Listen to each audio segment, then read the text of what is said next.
Hi, my name is Ben Netherfield, and in this series we've looked at how we can make sure our New Year's resolutions and our goals actually start planning and working forward, and the importance of accountability. And I'll link those two videos in the description below. However, one of the things that we haven't talked about yet, which goes hand in hand with accountability, and it also looks at the fact that words have power. And words have power in the fact that if we look at our intentions around our goals, that actually looks at to whether we can be successful in those goals. So in this video we're going to look at how we look at our intentions, our words, the things that hold us to the goals that we want to set and to the progress that we want to make. Sometimes what we set out with is the goal itself, we make a wonderful plan, and yet our unintended consequences of words that have no power towards that goal slowly erode and eat away at finally the success that we want to have. Let me give you an example. If, for instance, I want to go on a diet and I want to lose some weight, and the only way I want to do it is by the thought of the success at the end, which is the weight loss. I don't have a plan, I don't have a strategy, I can do it my terms and I'll just rely on willpower. Then my intentions aren't actually to be successful in the goal I want to have. I haven't allowed myself to have anything other than willpower, and quite frankly, willpower has already been drained away. Willpower has showed that it cannot succeed in this situation. So if my intentions are that somehow I'll come up with a miracle cure and not actually put the steps in place, not make the habits successful, then my intention and my goals aren't actually in alignment.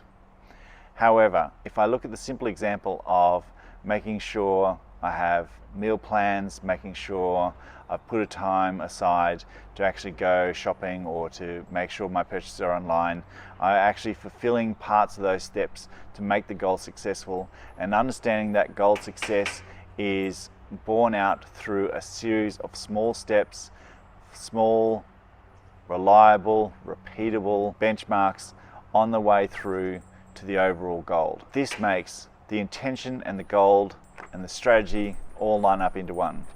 The same being if my reward system is about giving myself an out. So in other words, every single day, if I eat well for my breakfast and I eat well for my lunch, then I can reward myself at dinner. This intention means I'm always going against the overall goal.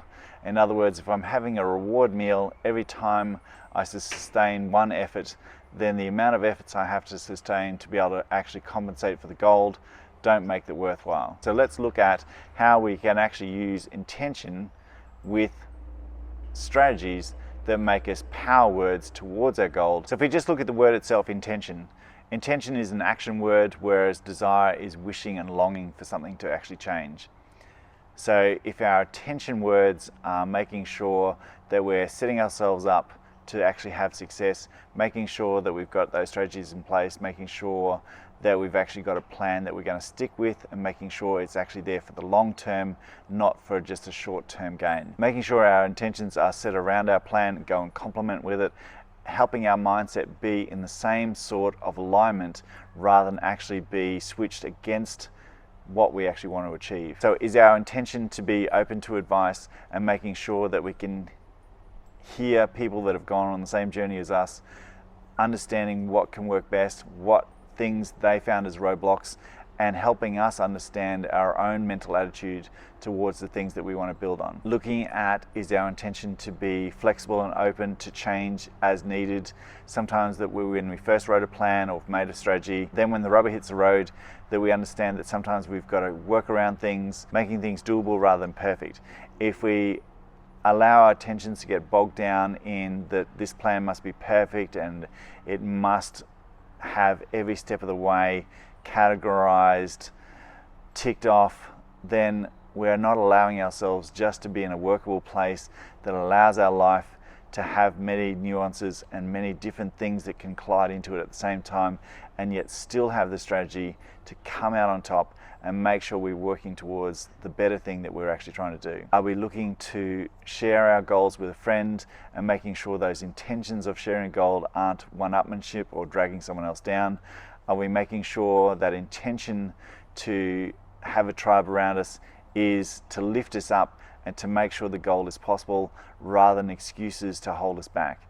Are we making sure that we are intending to have our friend or family involved is to be of assistance rather than to either downplay them or downplay ourselves? Sometimes these things are unconscious thoughts that are built up through a lifetime of habits of not being able to get to your goal, not being able to change your lifestyle.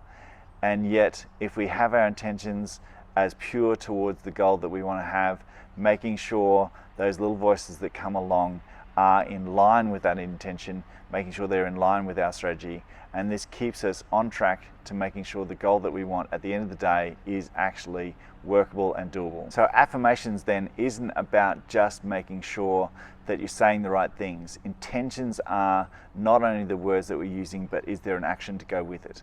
And this is an important part of it. Are our intentions and our actions all in line?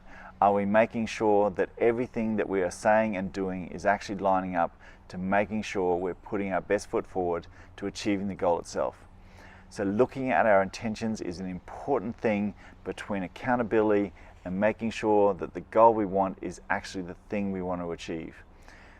There's going to be lots of setbacks on the way, there's going to be lots of hurdles, but if we're looking towards the future and making sure our intentions are pure towards the goal itself and not actually using our intention and our words to actually self-sabotage ourselves along the way.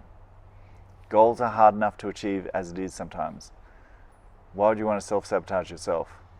Looking at how you're using your words, looking at how you're using your time, your energy to make sure the thing that you're working on is the thing that you want to achieve. Good luck. Make sure that you look at your intentions and the words that fall around that.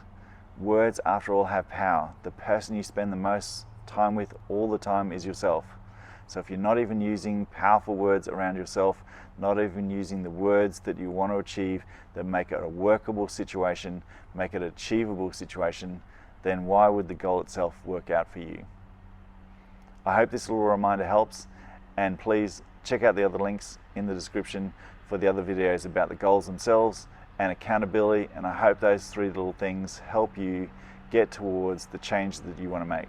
My name is Ben Nedfield, I'm a leadership coach, and if you like this video, please give me a comment, like and subscribe. It really helps out the channel. Thank you, be kind, and remember the most important person to be kind to is yourself. Take care, and I'll see you on the next one.